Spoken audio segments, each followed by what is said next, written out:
آج کل علم حاصل کرنے کا سب سے پاورفل ذریعہ ہے سوشل میڈیا، اور وہاں پہ ہر طرح کا جاہل ترین آدمی بیٹھا ہوا ہے، اس کو استنجا کرنا آتا نہیں ہے، اور وہ وہاں بیٹھا ہوا قرآن حدیث کے دلائل دے رہا ہے، اور پھر وہ الٹے سیدھے دلائل پڑھنے کے بعد تو اور انسان کا ذہن گڑبڑ ہو جاتا ہے۔ سب سے بڑا اللہ کا فضل، سب سے بڑی اللہ کی رحمت کہ ہمارے سرکار کے قدموں سے ہمیں قرآن ملا ہے، کہ ہمارے سرکار کے قدموں سے ہمیں قرآن ملا ہے، کہ ہمارے سرکار کے قدموں سے ہمیں قرآن ملا ہے۔ اور کہتے ہیں ہمیں تو رسول اللہ کے قدموں سے قرآن ملا ہے، نعوذ باللہ۔ شاید وہ یہ کہنا چاہ رہے ہوں کہ رسول اللہ کے وسیلے سے قرآن ملا، تو بالکل درست ہے۔ یہ جو انہوں نے الفاظ کا استعمال کیا نا، تو میں کانپ اٹھا کہ چلے اس وقت تو ریکارڈنگ ہو گئی، اتنی سینسٹیو ریکارڈنگ آپ چلا دیتے ہیں، اس کے بعد اپلوڈ کر دیتے ہیں۔ سیدنا عمر نے کہا کہ نبی علیہ السلام کے لیے اللہ نے وہ پسند کیا جو ان کے پاس ہے، یعنی اس غم کو وہ ختم کرنے کی کوشش کر رہے تھے۔ پھر انہوں نے کہا کہ تمہارے پاس یہ اللہ کی کتاب موجود ہے جس کے ذریعے اللہ نے تمہارے نبی کو ہدایت دی، تم اس کتاب کو پکڑو تو ہدایت پا جاؤ گے۔ یہ اللہ کی کتاب ہے۔ اب یہ پاکستان کا جو قانون ہے 295C، اس کی جو تشریح ہمارے چند سو کارڈ آشکار رسول کرتے ہیں، اس میں تو یہ انتہائی گستاخانہ خطبہ ہے کہ رسول اللہ کو ہدایت قرآن کے ذریعے ملی، کیونکہ مفتی اکمل صاحب تو کہہ رہے ہیں کہ رسول اللہ کے قدموں سے قرآن ملا، اور سیدنا ابوبکر عمر عثمان علی کا عقیدہ جو صحیح بخاری میں آیا وہ یہ ہے کہ رسول اللہ کو ہدایت ملی قرآن کے ذریعے، اور تم بھی قرآن کو پکڑو تو ہدایت پا جاؤ گے۔ نعوذ باللہ کو یہ نہ سمجھے کہ نبی اسلام کوئی پہلے گمراہی پہ تھے، ایسا نہیں تھا۔ اعلیٰ درجے کی ہدایت جو قرآن میں بھی آیا، وَوَجَدَكَ ضَالًّا فَهَدَىٰ۔ نبی ہم نے آپ کو اپنی محبت میں خود رفتہ پایا صلی اللہ علیہ وآلہ وسلم، تو آپ کو ہدایت کی اعلیٰ منزل کے اوپر پہنچا دیا۔ یہ اعلیٰ حضرت کا جو ترجمہ ہے میں اسی کو صحیح سمجھتا ہوں، یہ قرآن میں فٹ ان بیٹھتا ہے، کیونکہ قرآن میں بالکل واضح ہے مَا ضَلَّ صَاحِبُكُمْ وَمَا غَوَىٰ، تمہارے نبی نہ کبھی بہکے ہیں نہ کبھی بے راہ چلے ہیں۔ تو یہ ضال کا جو ترجمہ بعض دیوبند اور وہابی یعنی اہل حدیث حضرات نے جذبات میں آ کے گمراہی اور بڑے عجیب و غریب الفاظ استعمال کیے، ضال کا ترجمہ یہ نبی اسلام کے کیس میں نہیں بنتا۔ وہ تو حدیث ہے، مسند احمد میں، دلائل النبوہ امام بیہقی کی کتاب میں، مشکات المصابیح میں موجود ہے۔ شیخ البانی، شیخ زبیر علیزئی نے اسے صحیح کہا کہ میں اللہ کے ہاں اس وقت بھی خاتم النبیین لکھا ہوا تھا جب آدم علیہ السلام ابھی روح اور جسم کے درمیان تھے۔ میں دعائے ابراہیم ہوں، میں عیسیٰ کی بشارت ہوں، میں اپنی ماں کا وہ خواب ہوں جو انہوں نے میری پیدائش کے وقت دیکھا کہ ان کے لیے ایک نور ظاہر ہوا جس سے شام کے محلات بھی ان کے سامنے روشن ہو گئے۔ یعنی آپ کی والدہ محترمہ سلام اللہ علیہا کو اللہ تعالیٰ نے یہ خوشخبری دے دی تھی کہ آپ سے جو بیٹا پیدا ہوگا بالآخر اس کی حکومت اور اس کی دعوت اس وقت کی سب سے بڑی سپر پاور رومن امپائر کو بھی سپرسیڈ کر جائے گی۔ صلو علی محمد وعلی محمد، اللہم صلی علی محمد وعلی آل محمد۔ بیٹم لیول کی ہدایت ایک پیغمبر کو پیدائش سے لے کر مبعوث ہونے تک ہوتی ہے، وہ اللہ کی حفاظت میں ہوتا ہے۔ ہاں، اعلیٰ درجے کی ہدایت اسے اس وقت ملتی ہے جب اس پر وحی کا نزول ہوتا ہے اور اللہ تعالیٰ اسے مبعوث کرتا ہے۔ قرآن مخلوق نہیں ہے، یہ غیر مخلوق ہے، اللہ کی صفت ہے۔ نبی علیہ السلام تو اللہ کی مخلوق ہے، لہٰذا نبی علیہ السلام بھی کبھی اس چیز کو پسند نہیں فرمائیں گے کہ کوئی شخص یہ جملہ بولے کہ میرے قدموں سے قرآن ملا ہے۔ ہاں، میرے ذریعے سے ملا، بالکل درست ہے۔ اللہ اور مخلوق کے درمیان وسیلہ اور واسطہ وقت کا پیغمبر ہی ہوتا ہے، اس میں تو کوئی شک نہیں ہے، لیکن یہ الفاظ کا چناؤ یہ بڑا ڈینجرس معاملہ ہے۔ ما كنت تدری ما الکتاب ولا الایمان، اس قرآن کے نزول سے پہلے نہ تو آپ کتاب سے واقف تھے نہ ایمان سے۔ میں نے کہا یہ اعلیٰ حضرت کا ترجمہ پڑھ لیں، انہوں نے کیا ترجمہ کیا ہوا ہے؟ اے نبی، اس قرآن کے نزول سے پہلے نہ آپ کتاب کے بارے میں جانتے تھے نہ احکام شرع کی تفصیلات، یہ انہوں نے ترجمہ کیا۔ کتاب واضح لکھا ہوا تھا، ایمان واضح، چلے پھر بھی شکر ہے الٹ ترجمہ نہیں کر دیا، جس طرح وہ سورہ فتح کی شروع کی آیات کا کر دیا انہوں نے، اور ہمارے استاد اور مفتی صاحب کے استاد نے ان پہ گرفت کی ہے، غلام سعیدی صاحب نے رحمہ اللہ تعالی۔ نبی علیہ السلام ان تفصیلات سے واقف نہیں تھے، بہرحال ڈیٹم لیول کا تو ایمان ہوتا ہے۔ صحیح مسلم میں حدیث ہے، میں اس پتھر کو بھی پہچانتا ہوں جو بعثت سے پہلے مجھے سلام کیا کرتا تھا۔ تو نبی علیہ السلام کو یہ یعنی اشارے تو ملنے شروع ہو گئے تھے کہ آپ ایک ایکسٹراڈنری پرسنالٹی ہیں۔ پھر صحیح مسلم میں آیا کہ بچپن میں آپ کا سینہ چاک کیا گیا اور پھر وہ سیا گیا۔ یہ پورا جو واقعہ ہے جو نمبر آف ٹائمز ہوا ہے، معراج کے موقع پر بھی ہوا ہے، نبی اسلام کے یہ ایکسپیرینسز بعثت سے پہلے کے تھے۔ قل ما یکون لی ان ابدلہ من تلقاء نفسی، اے نبی تم فرما دو کہ مجھے تو کوئی اختیار حاصل نہیں کہ میں اپنی خواہش نفس سے اس قرآن کو بدل دوں۔ مفتی صاحب کہہ رہے ہیں کہ رسول اللہ کے قدموں سے قرآن ملا، اور اللہ تعالیٰ یہ فرما رہا ہے کہ نبی تم فرما دو کہ مجھے تو کوئی اختیار نہیں کہ میں اس کتاب کو بدل دوں۔ اور یہاں بات ختم نہیں ہوئی، ان اتبع الا ما یوحى الی، میں تو خود پابند ہوں اس وحی کا جو اللہ کی طرف سے مجھ پر آتی ہے۔ اس کتاب کو بدلنے کا کہہ رہے ہو؟ مجھے تو اللہ نے پابند کیا کہ میں نے بھی اس کتاب کے پیچھے چلنا ہے۔ یہ قرآن ہے جی، یہ کتابوں کا خدا ہے۔ پھر ہم کیوں نہ کہیں کہ مرنے سے پہلے اے مسلمان کر لے اس پہ غور، کتابوں کا خدا اور ہے، بابوں کا خدا اور، بابے بھی اسی خدا پہ مانتے ہیں لیکن ان کوالٹیز کے ساتھ نہیں جو آسمان سے نازل ہوئی ہیں پیغمبروں کے ذریعے، بلکہ ان کی اپنی تعلیمات ہیں۔ یہ کتابوں کا خدا ہے جی۔ یہ تو آیات ہیں جو آج بیان کرنے والی ہیں، یہ بتانے کے لیے کہ یہ کلام اللہ کا نازل کردہ ہے، یہ رسول اللہ نے خود نہیں لکھا صلی اللہ علیہ وآلہ وسلم۔ اور ہم نے اسے گستاخی کا مسئلہ بنا کے ہر بندے نے یعنی قرآن میں سے نہ اپنی مطلب کی چیزیں نکالی ہیں۔ کسی کو اولیاء کی گستاخی نظر آ جاتی ہے، کسی کو انبیاء کی گستاخی، کسی کو صحابہ کی گستاخی، کسی کو اہل بیت کی گستاخی نظر آ جاتی ہے۔ اللہ کی گستاخی نہیں آج تک منقطع نظر آئی۔ کدھر تسی پڑھے یہ اللہ کا گستاخ ہے، گستاخ اولیاء ہے، گستاخ رسول ہے، گستاخ اہل بیت، گستاخ صحابہ، گستاخ اللہ۔ ایک ٹنگ کر سنی سے اللہ نے سکے ہونے تے گل کرنا، ہاں اللہ نے تمہیں سائڈ تے رکھیا ہے، وہ کہتے ہیں ان کائنات کا نظام بابے چلا رہے ہیں، اہل بیت چلا رہے ہیں، انبیاء چلا رہے ہیں، نعوذ باللہ۔ صحیح مسلم کی حدیث 2750، نبی علیہ السلام سے پوچھا گیا کہ آپ پیر کا منڈے کا روزہ کیوں رکھتے ہیں؟ تو فرمایا فیہ ولدت وفیہ انزل علیہ، اس دن میں پیدا ہوا اور اس دن مجھ پر پہلی دفعہ وحی نازل ہوئی۔ یعنی پیدائش کی خوشی اور جشن قرآن کی خوشی کو نبی علیہ السلام نے ایک جگہ جمع کیا، سال بعد نہیں، ہر مہینے نہیں، ہر ہفتے منڈے کا روزہ رکھے۔ الحمدللہ رب العالمین والصلاة والسلام علی سید الانبیاء والمرسلین وعلی آلہ واصحابہ وازواجہ وامتہ اجمعین الی یوم الدین۔ الحمدللہ آج 16 اکتوبر 2022 کو بمطابق 19 ربیع الاول 1444 ہجری میں سنڈے کے دن ہمارا یہ پبلک سیشن نمبر 64 ہونے جا رہا ہے انشاءاللہ تعالی۔ آپ کے یہ سوالات ریئل ٹائم پرچیوں کی شکل میں میرے پاس آ چکے ہیں، انہیں میں بعد میں ڈسکس کروں گا۔ پہلے ایک کرنٹ افیئر کے طور پر ایک ایشو میں ڈسکس کرنے جا رہا ہوں، اور وہ ہمارے استاد مفتی اکمل صاحب سے ریلیٹڈ ہے، حفظہ اللہ تعالی۔ استاد میں اس لیے کہہ رہا ہوں کہ 1996 میں واہ کینٹ میں دعوت اسلامی کے زیر اہتمام جو اجتماعی اعتکاف ہوا تھا، آلموسٹ 500 پلس اس ٹائم لوگ اس میں ہوتے تھے، بہت بڑی مسجد میں۔ تو اس میں ہم نے بھی ان کے ساتھ اعتکاف کیا تھا، وہ اعتکاف کروایا کرتے تھے، اس میں درس و بیان کا سلسلہ ہوتا تھا۔ اس اعتبار سے ان سے ایک عقیدت اس وقت سے تھی، اس وقت تو خیر وہ بھی آپ سمجھ لیں درس نظامی میں انہوں نے ابھی داخلہ بھی شاید نہیں لیا تھا، اور بعد میں پھر ایک 99 میں ملاقات ہوئی، ایگزیکٹ اس رات جس رات وہ پاکستان فائنل ہارا تھا ورلڈ کپ کا آسٹریلیا سے، آخری رات تھی۔ اس کے بعد پھر ان سے ملاقات نہیں ہوئی۔ پھر جب کیو ٹی وی شروع ہوا تو وہ اس پہ چلے گئے، تو مجھے پتا تھا کہ ان کی جتنی سپیکنگ پاور ہے وہ میڈیا میں سروائیو کریں گے، اور دیکھ لیں ماشاءاللہ آج 21-22 سال ہو گئے ہیں بیٹھے ہوئے میڈیا میں۔ تو اسی ربیع الاول شریف کے اندر 1444 ہجری میں ان کا ایک ویڈیو کلپ اگلے دن ایک بھائی نے چلایا، تو بائی چانس میں سن رہا تھا، میں نے دیکھا نہیں، آواز پہچان لی۔ تو اس میں انہوں نے ایک جملہ بولا، یہ جو مروجہ ربیع الاول کو منانے کا جو ایک اختلاف چل رہا ہے، اس کے اوپر ڈسکشن کرتے ہوئے وہ دلائل دے رہے تھے، اور اس میں آپ سمجھ لیں کوئی جذبات کی رو میں وہ بہہ گئے۔ آیت انہوں نے سورہ یونس سے کوٹ کی، اعوذ باللہ من الشیطان الرجیم، بسم اللہ الرحمن الرحیم، قل بفضل اللہ وبرحمتہ فبذلک فلیفرحوا هو خیر مما یجمعون۔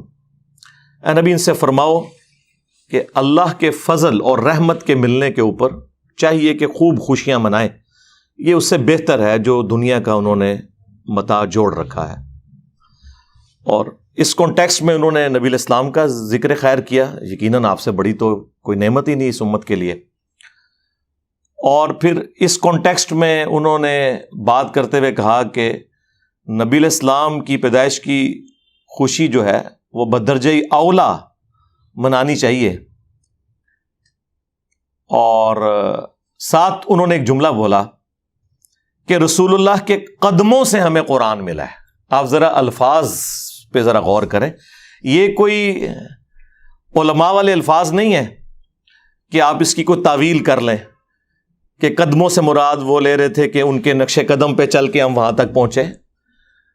وہ چونکہ میں بریلوی مکتب پہ میں نے ایک وقت گزارا ہے، ان کا ایک خاص مزاج ہے، ایک چیز کو جب انہوں نے بہت اوپر کرنا ہوتا ہے اس کے مقابلے میں دوسرے کو کم تر شو کرنا ہوتا ہے، تو وہ اس قسم کی اینالوجیز بناتے ہیں، اور کہتے ہیں ہمیں تو رسول اللہ کے قدموں سے قرآن ملا ہے، نعوذ باللہ۔ آج کل علم حاصل کرنے کا سب سے پاورفل ذریعہ ہے سوشل میڈیا، اور وہاں پہ ہر طرح کا جاہل ترین آدمی بیٹھا ہوا ہے، اس کو استنجا کرنا آتا نہیں ہے، اور وہ وہاں بیٹھا ہوا قرآن حدیث کے دلائل دے رہا ہے، اور پھر وہ الٹے سیدھے دلائل پڑھنے کے بعد تو اور انسان کا ذہن گڑبڑ ہو جاتا ہے۔ سب سے بڑا اللہ کا فضل، سب سے بڑی اللہ کی رحمت کہ ہمارے سرکار کے قدموں سے ہمیں قرآن ملا ہے، کہ ہمارے سرکار کے قدموں سے ہمیں قرآن ملا ہے، کہ ہمارے سرکار کے قدموں سے ہمیں قرآن ملا ہے۔ شاید وہ یہ کہنا چاہ رہے ہوں کہ رسول اللہ کے وسیلے سے قرآن ملا، تو بالکل درست ہے۔ یہ جو انہوں نے الفاظ کا استعمال کیا نا، تو میں کانپ اٹھا کہ چلیں اس وقت تو ریکارڈنگ ہو گئی، اتنی سینسٹیو ریکارڈنگ آپ چلا دیتے ہیں, اس کے بعد اپلوڈ کر دیتے ہیں, اس کے بعد اس کے جو نتائج پھر بھگتنے پڑتے ہیں نا, وہ بڑے خطرناک ہوتے ہیں. اس سے لوگ بڑے عجیب و غریب عقائد اخذ کرتے ہیں جو اسٹیبلش ہیں غلوف کے درجے کے اندر, اور پھر وہ ساتھ نبی الاسلام کا ذکر خیر کیا کہ اللہ تعالیٰ کا تعارف بھی ہمیں نبی الاسلام کی وجہ سے ہوا, بلکہ انہوں نے کہا ہم اللہ کو تو مانتے اس لیے ہیں کہ وہ نبی الاسلام کا رب. ظاہر ہے یہ ایک کہانی, ایک گھڑی ہوئی. کیا رسول اللہ کی دنیا میں تشریف آوری سے پہلے اللہ تعالیٰ ایگزسٹ نہیں کرتا تھا؟ اس کے ماننے والے نہیں تھے کیا؟ یہ شیخ احمد سرہندی, جسے یہ لوگ مجدد الافسانی کہتے ہیں, المتوفا 1034 ہجری, ان کا یہ ایک جملہ ہے جو زبان زد عام ہے, جس کا نہ قرآن و سنت سے کوئی لینا دینا ہے اور نہ یہ دین کی تعلیمات میں کسی اعتبار سے فٹ بیٹھتا ہے, بلکہ دین کی تعلیمات بالکل اس کے برعکس ہیں. اللہ تعالیٰ تو اس احسان کو اپنی طرف منسوب کرتا ہے, لقد من اللہ علی المؤمنین اذ بعث فیہم رسولا. یہ اللہ کا احسان ہے کہ اس نے رسول بھیجا. یہ لوگ کہتے ہیں یہ رسول کا احسان ہے کہ اس نے اللہ کا تعارف کروایا. اللہ تعالیٰ کیا فرما رہا ہے؟ یہ اللہ کا احسان ہے کہ اس نے رسول بھیجا انہی میں سے, من انفسہم یتلو علیہم آیاتہ ویزکیہم ویعلمہم الکتاب والحکمہ, جو ان پہ اللہ کی آیات تلاوت کرتے ہیں, ان کا تزکیہ کرتے ہیں, انہیں کتاب و حکمت سکھاتے ہیں, اور اس سے پہلے یہ لوگ کھلی گمراہی میں تھے. تو اللہ تعالیٰ تو یہ ڈاکٹرن پیش کر رہا ہے کہ اللہ کا احسان ہے مومنین میں آنا, اور پھر اس پہ تر رہا یہ کہ نبی الاسلام خود اس کی ایکسپلینیشن کیا کر رہے ہیں. جامعہ ترمذی میں حدیث ہے, المستدرک للحاکم کے اندر یہ حدیث موجود ہے, امام حاکم نے اسے صحیح کہا, امام ذہبی نے موافقت کی, شیخ زبیر علی زئی صاحب نے مشکات المصابیح کی تحکیم میں اس حدیث کو صحیح کہا کہ اللہ کے محبوب صلی اللہ علیہ وآلہ وسلم نے فرمایا کہ اللہ سے محبت کرو کہ اس نے تمہیں نعمتوں سے نوازا ہے, اور مجھ سے اس لیے محبت کرو کہ میں اللہ کا رسول ہوں, اور میرے اہل البیت سے اس لیے محبت کرو کہ ان کی نسبت میرے ساتھ ہے. صلو علی محمد وآل محمد, اللہم صلی علی محمد وعلی آل محمد. یعنی نبی الاسلام چین کیا جوڑ رہے ہیں کہ آپ نے اللہ کی نسبت سے معاملات کو لے کے چلنا ہے, یہ الٹ چلتے ہیں. اس کو سپورٹیو وہ سیدنا ابو بکر کا قول ہے صحیح بخاری میں, اور امام بخاری نے سیدنا حسن و حسین کے چیپٹر میں ڈالا ہے رضی اللہ عنہما وعلیہم السلام, کہ محمد کے قرب کو آل محمد کے قرب میں تلاش کرو. یہ یعنی اس کو سپورٹیو ایک چیز ہو جاتی ہے اس حوالے سے, الحمدللہ. تو اللہ کے محبوب صلی اللہ علیہ وآلہ وسلم کی یہ تربیت پھر آگے ٹریول ہوئی ہے. صحیح بخاری میں ایک چیپٹر ہے کتاب الاعتصام بالکتاب والسنہ, کتاب و سنت کو مضبوطی سے پکڑنا. وہ چیپٹر آپ کھولیں بالکل اینڈ میں جا کے آتا ہے. اس چیپٹر کی دوسری حدیث ہی یہی ہے کہ جب سیدنا ابو بکر کو خلیفہ چنا گیا تو اس سے اگلے دن حضرت ابو بکر صدیق رضی اللہ تعالیٰ عنہ نے صحابہ کرام سے ایک پبلک گیدرنگ کے اندر ایڈریس کیا. صحیح بخاری کے الفاظ ہیں کہ حضرت ابو بکر کے ممبر پہ چڑھنے سے پہلے سیدنا عمر ممبر پر آئے, ظاہر وہ ایک سمجھ لیں نقیب محفل کے طور پر, اور انہوں نے چند ایک جملے بولے.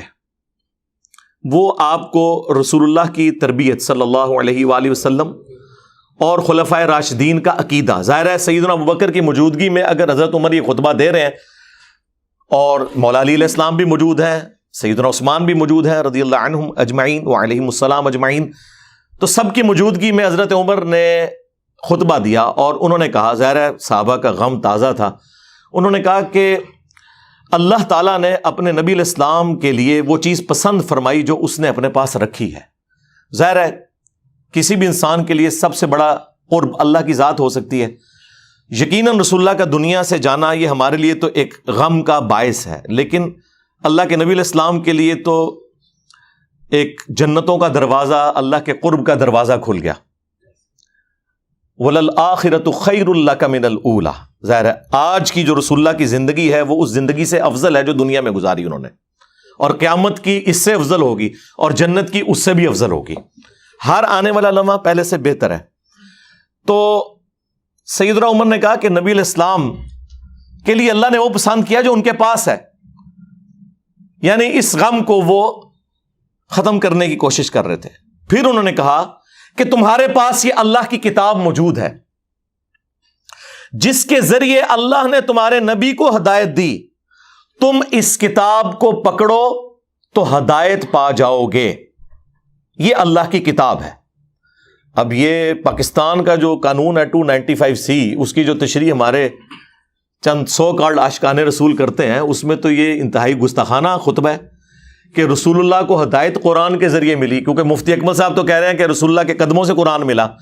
اور سیدنا ابوبکر، عمر، عثمان و علی کا عقیدہ جو صحیح بخاری میں آیا وہ یہ ہے کہ رسول اللہ کو ہدایت ملی قرآن کے ذریعے، اور تم بھی قرآن کو پکڑو تو ہدایت پا جاؤ گے. اچھا، اس ہدایت سے مراد نعوذ باللہ کوئی یہ نہ سمجھے کہ نبی علیہ السلام کوئی پہلے گمراہی پہ تھے، ایسا نہیں تھا. اعلیٰ درجے کی ہدایت جو قرآن میں بھی آیا، وَوَجَدَكَ ضَالًّا فَهَدَىٰ. اے نبی، ہم نے آپ کو اپنی محبت میں خود رفتہ پایا صلی اللہ علیہ وآلہ وسلم، تو آپ کو ہدایت کی اعلیٰ منزل کے اوپر پہنچا دیا. یہ اعلیٰ حضرت کا جو ترجمہ ہے میں اسی کو صحیح سمجھتا ہوں، یہ قرآن میں فٹ ان بیٹھتا ہے، کیونکہ قرآن میں بالکل واضح آیا مَا ضَلَّ صَاحِبُكُمْ وَمَا غَوَىٰ. تمہارے نبی نہ کبھی بہکے ہیں نہ کبھی بے راہ چلے ہیں.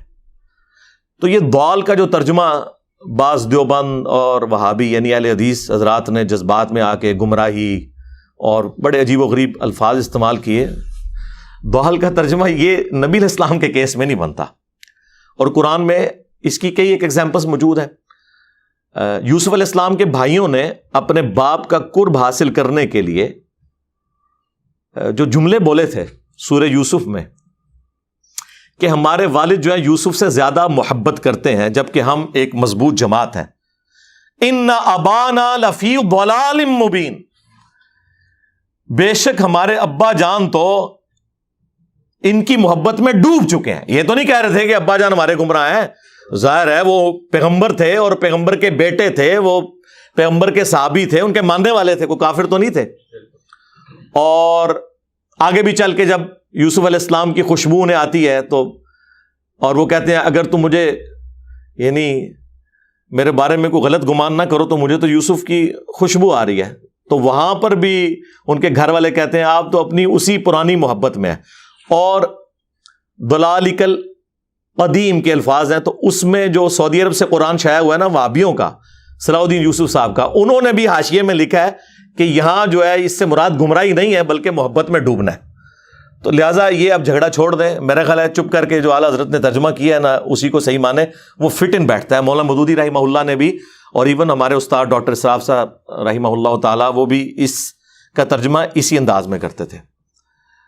نبی علیہ السلام کے لیے جب ضال کا لفظ آئے گا تو وہ وَلَضَّالِّينَ والا نہیں ہوگا، محبت میں، یعنی رسول اللہ اللہ کی محبت میں خود رفتہ تھے. ڈیٹم لیول کی ہدایت ایک پیغمبر کو پیدائش سے لے کر مبعوث ہونے تک ہوتی ہے، وہ اللہ کی حفاظت میں ہوتا ہے.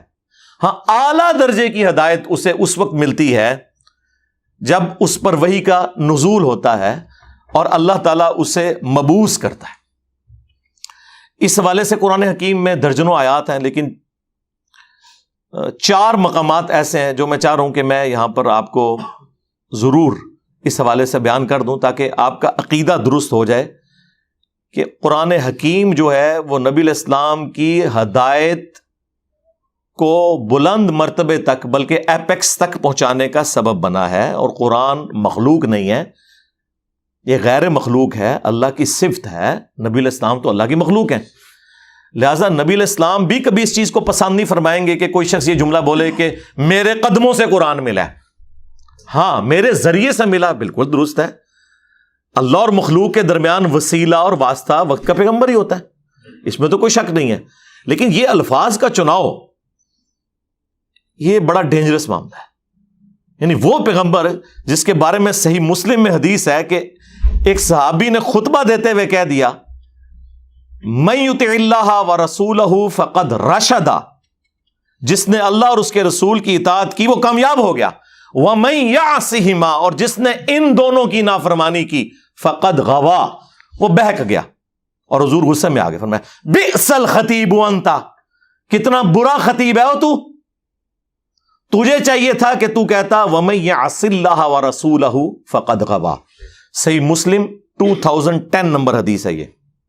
اس نے نہیں آگے سے بریلویوں کی طرح کہا کہ یا رسول اللہ ہم آپ کو مستقل بذات نہیں مان رہے، غیر مستقل بذات مان رہے ہیں، آپ کا یہ معاملہ محدود مان رہے ہیں، ہم عطائی مان رہے ہیں. یہ اس زمانے میں یہ کہانیاں نہیں ہوتی تھی. اور ابو داؤد میں تو آگے بڑے سخت الفاظ ہیں. آپ نے فرمایا قم اذهب، اٹھ نکل جا ادھر سے. یہ وہ شخص کہہ رہا ہے وَإِنَّكَ لَعَلَىٰ خُلُقٍ عَظِيمٍ.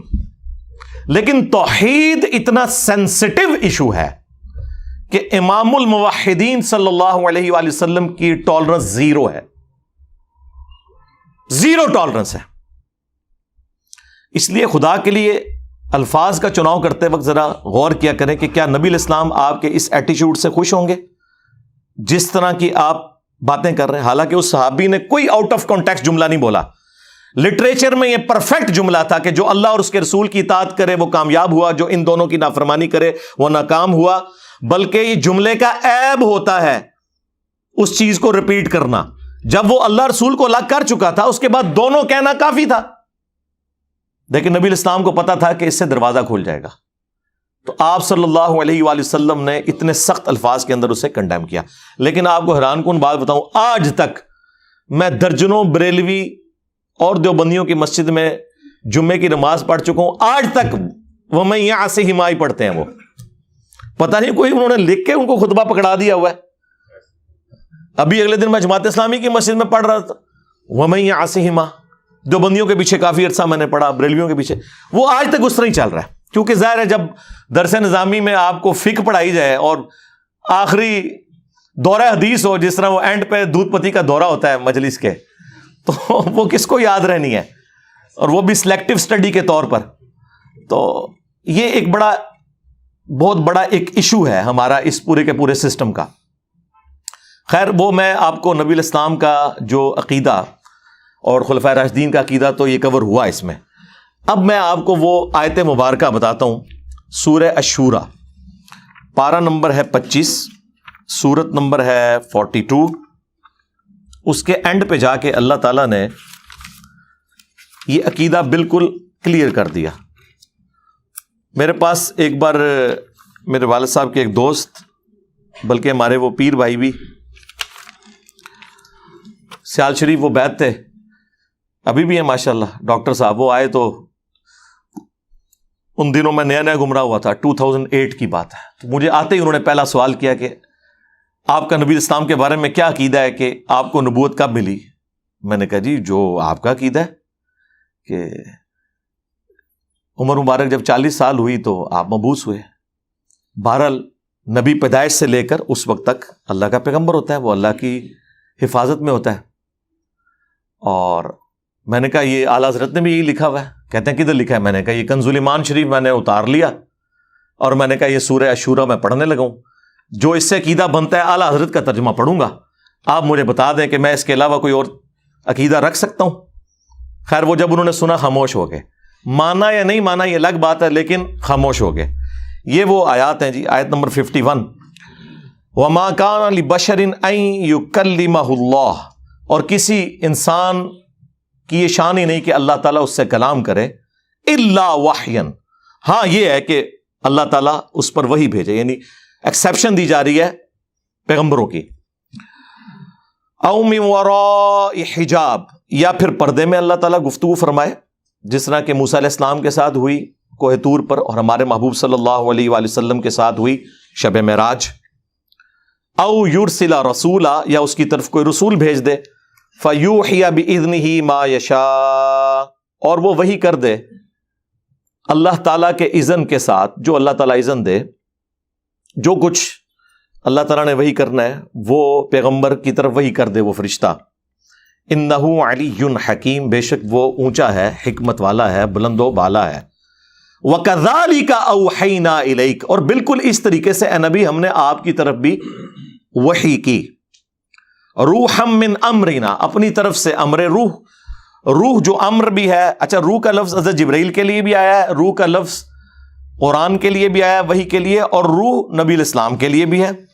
ما کنت تدری ما الکتاب ولا الایمان, اس قرآن کے نزول سے پہلے نہ تو آپ کتاب سے واقف تھے نہ ایمان سے. میں نے کہا جی یہ اعلیٰ حضرت کا ترجمہ پڑھ لیں. انہوں نے کیا ترجمہ کیا ہوا ہے؟ اے نبی, اس قرآن کے نزول سے پہلے نہ آپ کتاب کے بارے میں جانتے تھے نہ احکام شرع کی تفصیلات. یہ انہوں نے ترجمہ کیا ہے. کتاب واضح لکھا ہوا تھا, ایمان واضح. چلیں پھر بھی شکر ہے الٹ ترجمہ نہیں کر دیا, جس طرح وہ سورہ فتح کی شروع کی آیات کا کر دیا انہوں نے, اور ہمارے استاد اور مفتی صاحب کے استاد نے ان پہ گرفت کی ہے, غلام سعود سعیدی صاحب نے رحمہ اللہ تعالی. تو یہاں پہ ترجمہ انہوں نے کافی حد تک ٹھیک کیا. یعنی نبی الاسلام ان تفصیلات سے واقف نہیں تھے. بہرحال ڈیٹم لیول کا تو ایمان ہوتا ہے. صحیح مسلم میں حدیث ہے, میں اس پتھر کو بھی پہچانتا ہوں جو بعثت سے پہلے مجھے سلام کیا کرتا تھا. تو نبی الاسلام کو یہ یعنی اشارے تو ملنے شروع ہو گئے تھے کہ آپ ایک ایکسٹرا آرڈنری پرسنالٹی ہیں. پھر صحیح مسلم میں آیا کہ بچپن میں آپ کا سینہ چاک کیا گیا اور پھر وہ سیا گیا. یہ پورا جو واقعہ ہے جو نمبر آف ٹائمز ہوا ہے, معراج کے موقع پر بھی ہوا ہے. نبی الاسلام کے یہ ایکسپیرینسز بعثت سے پہلے کے تھے. وَلَكِنْ جَعَلْنَاهُ نُورًا نَهْدِي بِهِ مَن نَّشَاءُ مِنْ عِبَادِنَا, بلکہ ہم نے اس قرآن کو نور اور ہدایت بنا دیا ہے. اس کے ذریعے ہم ہدایت دیتے ہیں اپنے بندوں میں سے جسے چاہتے ہیں. وَإِنَّكَ لَتَهْدِي إِلَىٰ صِرَاطٍ مُسْتَقِيمٍ, اور بے شک اے محبوب صلی اللہ علیہ وسلم آپ لوگوں کو صراط مستقیم کی طرف ہدایت دیتے ہیں. نبی الاسلام سراپا ہدایت ہیں, لیکن وہ ہدایت کی اعلیٰ منزل پہ قرآن کے ذریعے آپ کو پہنچایا گیا. وَوَجَدَكَ ضَالًّا فَهَدَىٰ, ہم نے آپ کو اپنی محبت میں خود رفتہ پایا. اور ظاہر ہے یہ خود رفتہ بھی خود سے تو نہیں پایا, اللہ نے ہی ان کی جبلت میں رکھا. وہ تو حدیث ہے مسند احمد میں, دلائل النبوہ امام بیہقی کی کتاب میں, مشکات المصابیح میں موجود ہے. شیخ البانی شیخ زبیر لزئی نے اسے صحیح کہا کہ میں اللہ کے ہاں اس وقت بھی خاتم النبیین لکھا ہوا تھا جب آدم علیہ السلام ابھی روح اور جسم کے درمیان تھے. میں دعائے ابراہیم ہوں, میں عیسیٰ کی بشارت ہوں, میں اپنی ماں کا وہ خواب ہوں جو انہوں نے میری پیدائش کے وقت دیکھا کہ ان کے لیے ایک نور ظاہر ہوا جس سے شام کے محلات بھی ان کے سامنے روشن ہو گئے. یعنی آپ کی والدہ محترمہ سلام اللہ علیہا کو اللہ تعالیٰ نے یہ خوشخبری دے دی تھی کہ آپ سے جو بیٹا پیدا ہوگا بالآخر اس کی حکومت اور اس کی دعوت اس وقت کی سب سے بڑی سپر پاور رومن امپائر کو بھی سپر چیٹ کر جائے گی. صلو علی محمد وآل محمد, اللہم صلی علی محمد وعلی آل محمد. تو نبی الاسلام کی پرسنالٹی ایک ایکسٹرا آرڈنری پرسنالٹی. اچھا, اب اس عقیدے کو آپ مزید سمجھیں. سورہ یونس کی وہ آیات, آیت نمبر 15, وَإِذَا تُتْلَى عَلَيْهِمْ آيَاتُنَا بَيِّنَاتٍ, اور جب ان پر تلاوت کی جاتی ہیں ہماری روشن آیات. قَالَ الَّذِينَ لَا يَرْجُونَ لِقَاءَ نَأْتِ بِقُرْآنٍ غَيْرِ هَذَا, تو جو لوگ ہماری ملاقات کے منکر ہیں نا, انہیں کوئی امید نہیں کہ مر کے ہم نے اللہ کو منہ دکھانا ہے. وہ نبی علیہ السلام سے کہتے ہیں کہ کوئی اور قرآن لے آؤ, یہ بڑا سخت قرآن ہے, یہ تو بالکل کوئی کمپرومائز ہی نہیں کرتا.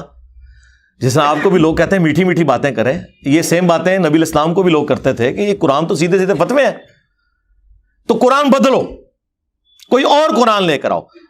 او بدل, یا اسے تبدیل کر دیں, تھوڑا سا سافٹ کر دیں, کوئی طارق جمیل ٹچ ڈال دیں اس کے اندر, کوئی غامدی ٹچ تھوڑا سا ڈال دیں. لیکن قرآن تو آپ کو پتا ہے وہ تو تذکیر کی کتاب ہے. وَأُوحِيَ إِلَيَّ هَذَا الْقُرْآنُ لِأُنذِرَكُم بِهِ وَمَن بَلَغَ, نبی تم فرماؤ صلی اللہ علیہ وآلہ وسلم, یہ قرآن تو مجھے وہی اس لیے کیا گیا کہ میں تمہیں ڈر سنا دوں, اور جس تک یہ کتاب پہنچے. یہ تو انذار کی کتاب ہے, تبشیر بھی ہے, لیکن ان کے لیے جو بات مان جائے. ہاں, جو بات نہیں ماننے والے اور جو مانے ہوئے ہیں ان کا بھی قبلہ درست کرنے کے لیے کتاب انذار ہے. تو آپ کوئی اور قرآن لے آئیں یا اسے بدل دیں. قُلْ مَا يَكُونُ لِي أَنْ أُبَدِّلَهُ مِنْ تِلْقَاءِ نَفْسِي, اے نبی تم فرما دو کہ مجھے تو کوئی اختیار حاصل نہیں کہ میں اپنی خواہش نفس سے اس قرآن کو بدل دوں. مفتی صاحب کہہ رہے ہیں کہ رسول اللہ کے قدموں سے قرآن ملا، اور اللہ تعالیٰ یہ فرما رہا ہے کہ نبی تم فرما دو کہ مجھے تو کوئی اختیار ہی نہیں کہ میں اس کتاب کو بدل دوں. اور یہاں بات ختم نہیں ہوئی. ان اتبع الا ما یوحى الی، میں تو خود پابند ہوں اس وحی کا جو اللہ کی طرف سے مجھ پر آتی ہے. اس کتاب کو بدلنے کا کہہ رہے ہو؟ مجھے تو اللہ نے پابند کیا کہ میں نے بھی اس کتاب کے پیچھے چلنا ہے. یہ قرآن ہے جی، یہ کتابوں کا خدا ہے. پھر ہم کیوں نہ کہیں کہ مرنے سے پہلے اے مسلمان کر لے اس پہ غور. کتابوں کا خدا اور ہے، بابوں کا خدا اور. بابے بھی اسی خدا کو ہی مانتے ہیں، لیکن ان کوالٹیز کے ساتھ نہیں جو آسمان سے نازل ہوئی ہیں پیغمبروں کے ذریعے، بلکہ ان کی اپنی تعلیمات ہیں. یہ کتابوں کا خدا ہے جی. انی اخاف ان عصیت ربی عذاب یوم عظیم، بے شک میں تو خود خوف کھاتا ہوں اس بات سے کہ بالفرض اگر میں نے بھی اپنے رب کی نافرمانی کی تو بڑے دن کا عذاب مجھے بھی آ پکڑے گا. اللہ اکبر. سوائے شیخ عبد القادر جیلانی کے، کیونکہ وہ تو اس وقت تک جنت میں نہیں جائیں گے جب تک کہ سارے مریدوں کو نہ لے جائیں. پھر ٹھیک ہی آپ سے کہتے ہیں نا قرآن حدیث ڈائریکٹ نہ پڑھو گمراہ ہو جاؤ گے. قرآن تو پھر ننگی تلوار ہے. اور یہ آیت صرف سورہ یونس میں نہیں آئی، یہ 3 جگہ آئی ہے. سورہ یونس میں، سورہ الزمر کے اندر آئی ہے، سورۃ الانعام میں آئی ہے. قل انی اخاف ان عصیت ربی عذاب یوم عظیم.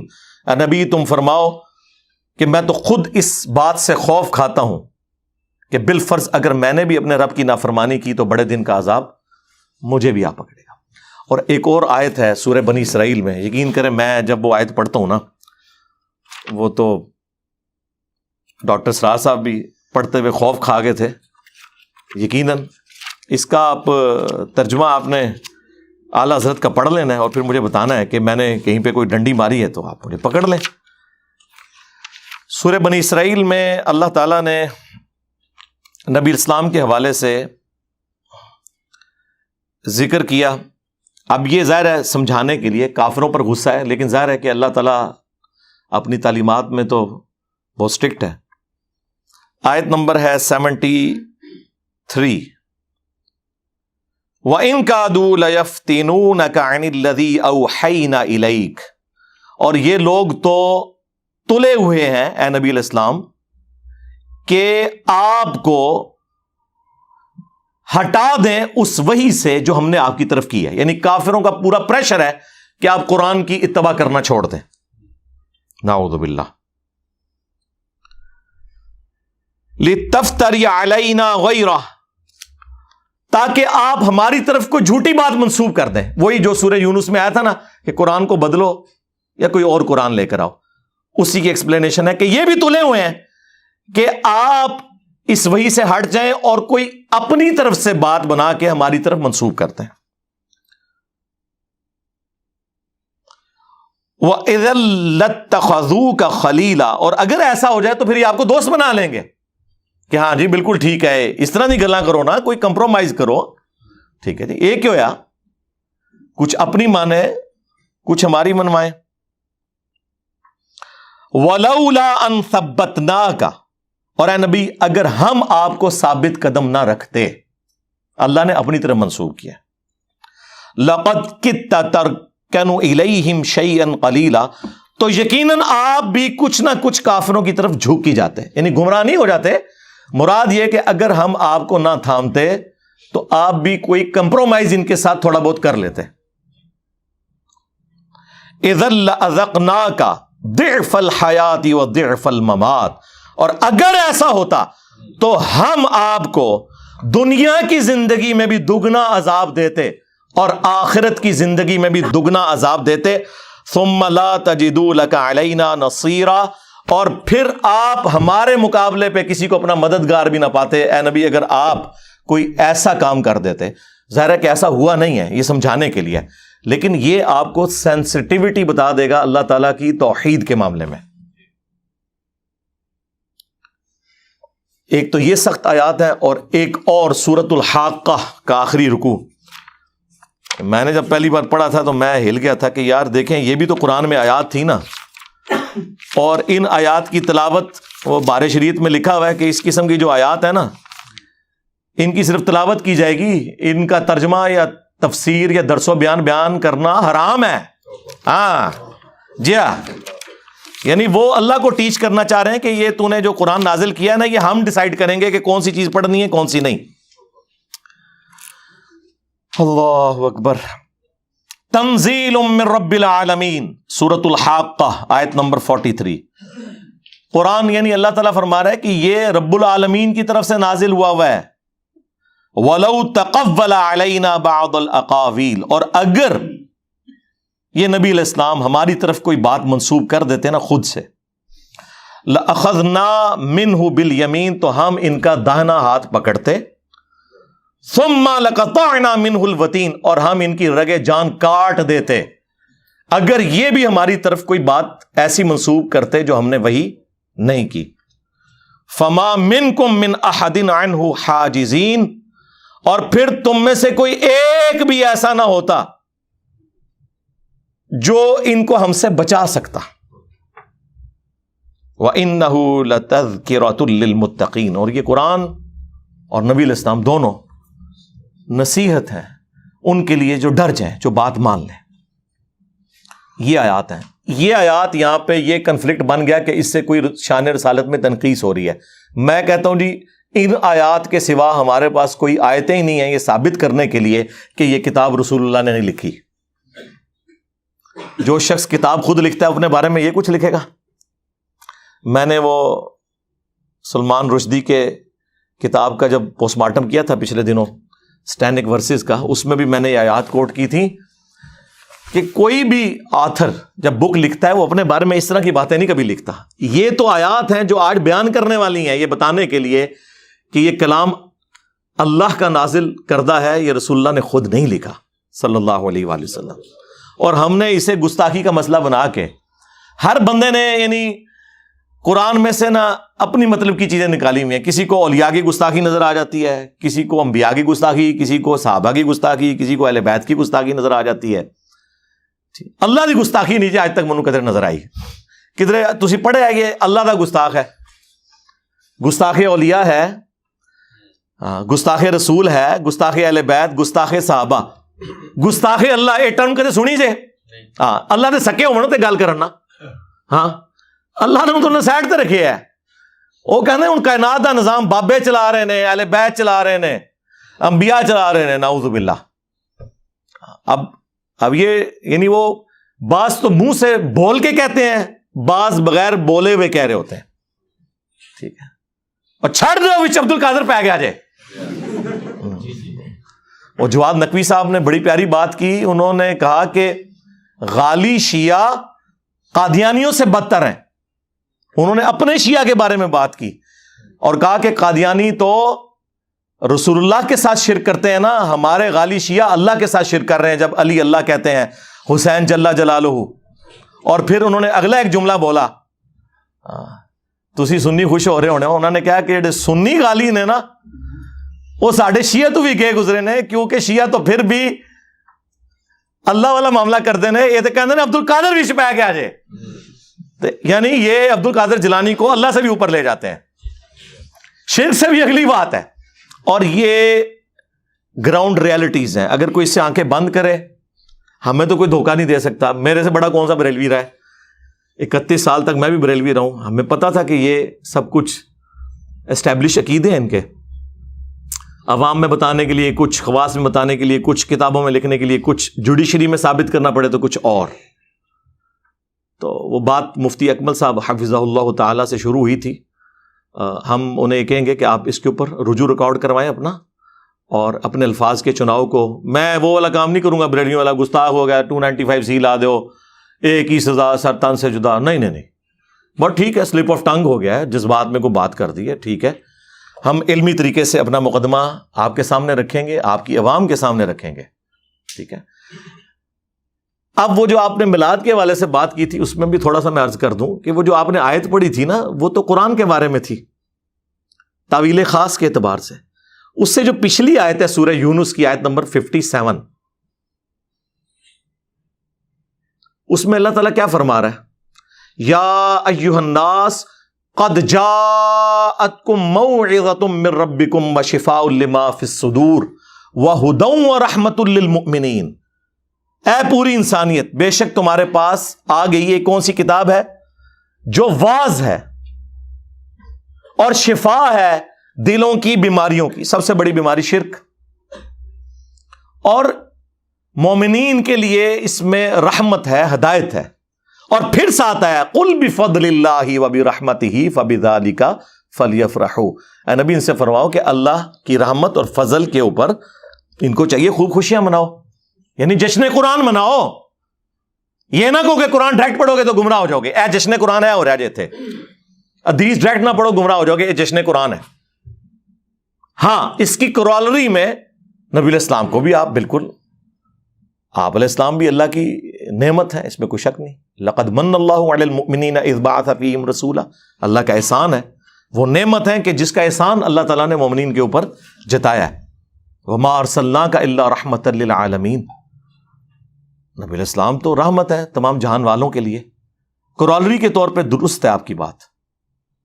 تو ہم میلاد کے قائل ہیں میرے بھائی، اس آیت مبارکہ سے قرآن کی جشن قرآن ثابت ہوا، اور آپ نے کرالری کے طور پر جشن میلاد مصطفیٰ صلی اللہ علیہ وآلہ وسلم ثابت کیا، اور ہمارے نبی نے دونوں چیزوں کو ایک جگہ جمع کر دیا۔ صحیح مسلم کی حدیث 2750، نبی علیہ السلام سے پوچھا گیا کہ آپ پیر کا، منڈے کا روزہ کیوں رکھتے ہیں؟ تو فرمایا فیہ ولدت وفیہ انزل علیہ، اس دن میں پیدا ہوا اور اس دن مجھ پر پہلی دفعہ وحی نازل ہوئی۔ یعنی پیدائش کی خوشی اور جشن قرآن کی خوشی کو نبی علیہ السلام نے ایک جگہ جمع کیا، سال بعد نہیں، ہر مہینے نہیں، ہر ہفتے منڈے کا روزہ رکھ کے۔ رہ گیا یہ مروجہ جو معاملات ہیں، اس میں کس حد تک ہم معاملات کو درست سمجھتے ہیں، کن چیزوں کو ہم غلو پر مبنی سمجھتے ہیں، وہ میں محفل میلاد 2 ہفتے پہلے یہاں پہ ریکارڈ کروا چکا ہوں اسی گرین پگڑی کے اندر، وہ آپ دیکھ لیں۔ یہاں پہ بھی محفل میلاد ہم نے کی تھی، اور آلموسٹ 25-30 کے قریب جو سوالات ہیں پبلک کے وہ میں نے ایڈریس کر دیے تھے۔ صلو علی محمد وآل محمد، اللہم صلی علی محمد وعلی آل محمد واصحاب محمد وازواج محمد وامت محمد اجمعین الی یوم الدین، آمین۔